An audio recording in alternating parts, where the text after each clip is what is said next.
En marge du sommet des chefs d'État au Bourget se tiendra également à Paris le sommet des élus locaux. Les maires du monde entier seront réunis à l'hôtel de ville pour tenter de se mettre d'accord sur leurs propres engagements en matière de lutte contre la pollution et le réchauffement climatique. Un moment important car les villes ont un rôle clé.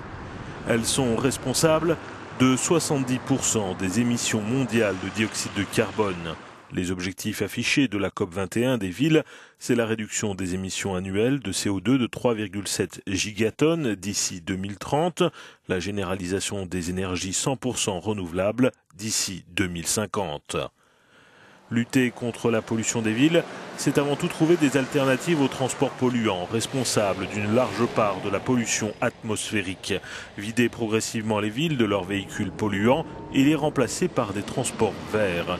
C'est un vœu pieux, coûteux, mais un objectif vers lequel veulent tendre les participants à ce sommet.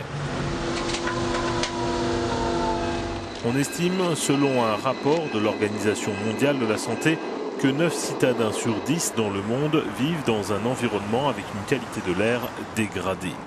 Et c'est malheureusement particulièrement vrai pour de nombreuses cités asiatiques qui sont en tête des villes les plus polluantes au monde. Pékin, où les épais brouillards polluants battent des records de densité cette année, multiplie les initiatives pour tenter d'y remédier.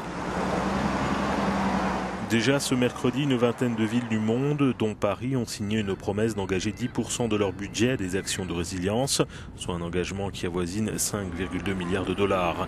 Ces villes vont renforcer les actions de prévention ou de lutte contre les risques climatiques, mais aussi sociaux ou terroristes.